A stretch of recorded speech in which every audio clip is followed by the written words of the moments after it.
All right, this video is going to be about creating a new file. We need to create a new file before we go into our preferences because we need something in the canvas to see how the preferences act. Okay, so in order to create a new file, there's many ways of doing it. You can create a new file from scratch, or you can open an existing file. But I'm going to show you first how to create a file from scratch. We are going to go to the File menu, and we are going to go to New. And remember, the shortcut is on the right-hand side, and on a Mac, it's Apple N, and on a PC is Command N. So I'm going to do this, and I have the submenu for a new file. Now, there are different presets already created for you. If you go to default Photoshop size, it's 7 inches by 5 inches at 300 dpi. We'll talk about what the dpi means, the resolution means. But I'm going to show you my presets. I have one called MacBook Pro. So when I do a screen grab or a screencast on my laptop, I have that canvas. Specific dimensions when I use a Cintiq, when I want to record something on Cintiq, or I can use US paper, international paper, I can use photo. On the web, you have different settings for the web. If you want to see what something looks like in inches or centimeters, just go to the right hand side, switch it to inches, and it'll tell you the actual number in inches.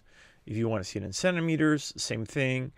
Okay, so I like to work in inches or in pixels, depending on what the project is about.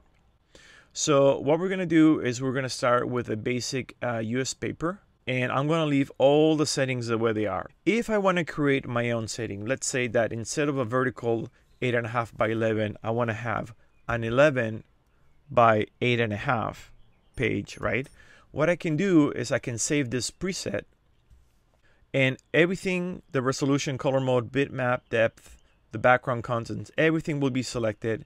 And then what I do is call this one 8.5 by 11 horizontal,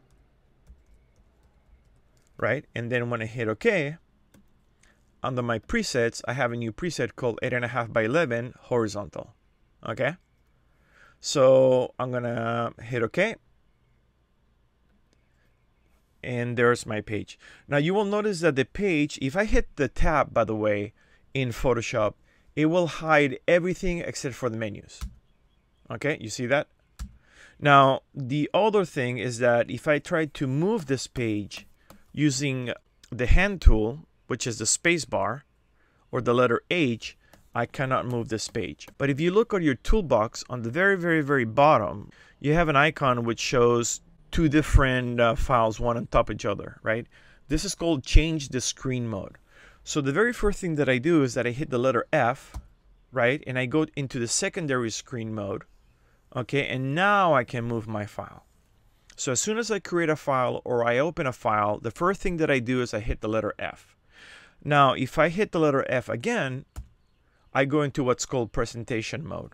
And the other cool thing is that in those three modes, right? 1, 2, and 3, you can change the color of your canvas. And clicking on the background, right mouse button, and then selecting the color that I want. Okay, I recommend to use a dark gray over anything else, just because when you paint, you want a neutral gray. You can try medium gray, but I like to use dark gray because it doesn't make your colors muted nor vibrant. Okay, so this is how you create a file. It's very simple. So I'm going to go Apple N, and I'm going to go for a MacBook Pro page 1900 by 1200. This is just a setting that I like, and I'm going to hit OK. And again, immediately I hit the letter F so I can move the file around.